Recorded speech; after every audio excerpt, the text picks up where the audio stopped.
Right, the latch sandwich plate is loosely put together with the nut and washer. I'm going to take that little 1/4-inch ratchet that I was talking about before and snug those down. Once again, it's nice to have the 1/4-inch ratchet because it's small and fits in there nicely.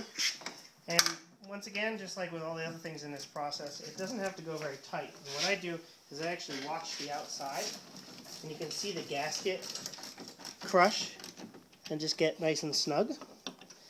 See, I tighten that side. See, this side isn't snug. That side's nice and snug. Now I'll tighten the other side. And we're just snugging down the gasket so that we think it's sealed up. I only have one thumb on the ratchet. It's not even very much force at all.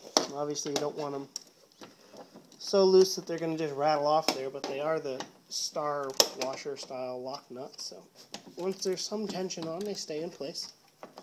There, it's nice and solid. The plate set up, and ready to go. And we're just going to go ahead and put this latch pawl down onto. I'm trying to do it so you can see it. I don't think it's going to be possible though. Anyways, I'm going to put it down onto the square of. Is it showing up? Let me see. Yeah. Of the latch. So it's a little square hole goes on the back of that, and then we will take the nut that was with it right there, put it on the stud that sticks out.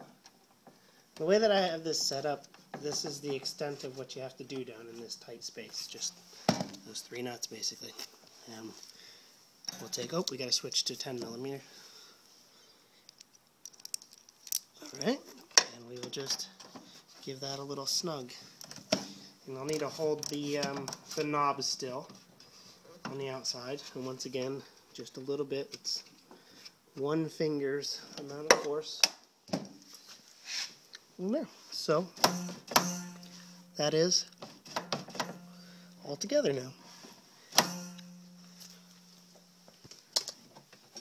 And okay.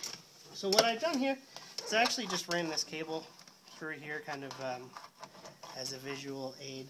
What needs to happen is the cable from that latch needs to come up from the inside and go into this little set collar right there. And if you look at just kind of where the cable comes down, you don't want to like run it over there because it'd be really hard to get. You don't want to run it through here because it'd be in the way. So just a nice straight down, shortest distance between 2 points.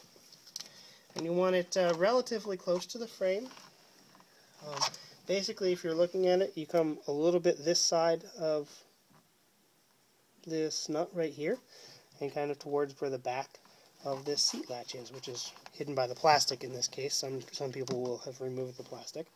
So it's basically going to be right about where that cable's pointing right there. It's really pretty arbitrary. I'll just put a little pinpoint there and kind of look at it and say, yeah, I like that. It looks nice. It'll be good. And we'll do the same thing over here. You don't need to use the cable. Like I said, I was just doing it for visual for this instance. So same kind of thing. Cable will come down like that. A little bit on this side of the nut. You don't have as much of a flat surface here, so it'll kind of be right about there. Maybe in a little bit from that when I drill. So I've got just a pilot drill on here. I'm going to get it set where I can. If we were down on the bare metal, it'd be a good idea to just go ahead and put a center punch hole there so it would guide the bit a little better. I'll just be careful in this instance.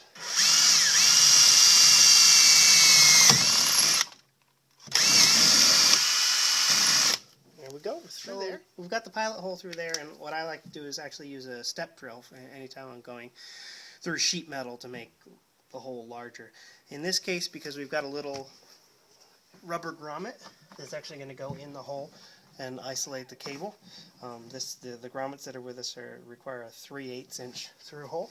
So we'll take the step drill and we'll drill to the 3/8 spot. It's dark in there, I can't see. We're not there yet though. Alright, so this is actually the first time that I've done this with the plastic in place, and what I just found is even though I like the step drills to go through the sheet metal, it worked fine up here because the plastic's right down on the metal, but back here it actually looks like there's, you know, geez, almost a quarter, maybe even a little bit more than a quarter of an inch of a gap between the metal and where that plastic is. So by using the step drill, the top hole's 3/8, but that other one a quarter of an inch further down is a lot smaller. So I'm actually going to go ahead and chase it with a reamer here. In situations where you're going to leave the plastic in, is probably going to necessitate using a drill bit to go straight through. Because if I continued to go until the bottom hole was large enough with the step drill, we'd be way oversized in the plastic. So we just found that out, though. That's good. Alright, I have snaked the rearmost shorter cable from the actuator up, and I got it. I can reach in there on this side, and I kind of have to try and thread this L right here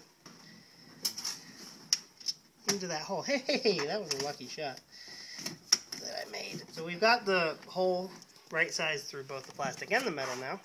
The short cable from the back of the latch is run through, and we're going to go ahead and take the rubber grommet and push it down over the cable. It'll twist itself up. You'll have to kind of turn it around. And just leave it loose for right now. We're not worried about it.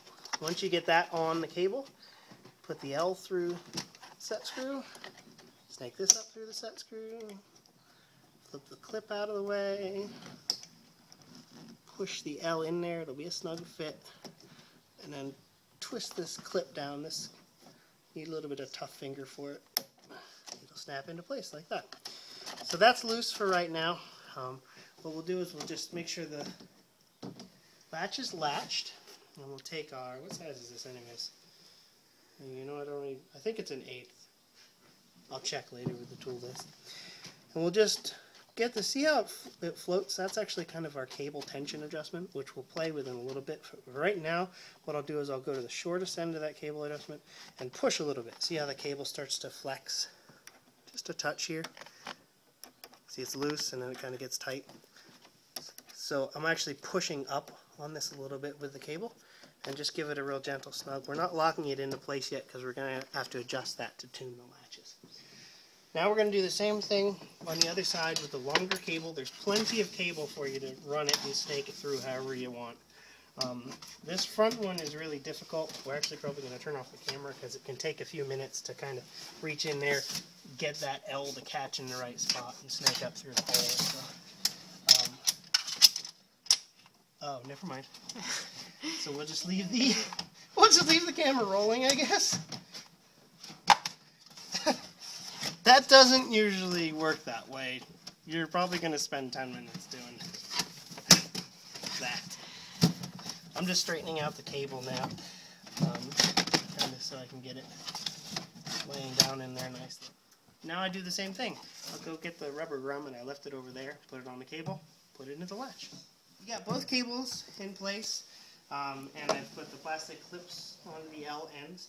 And since we already bolted that sandwich plate in there, there's no other messing around that needs to be done on the back of that actuator. I thought I still had it here to show you the other one. So you can actually, at this point in time, just go ahead and turn the latch and it pulls the cables.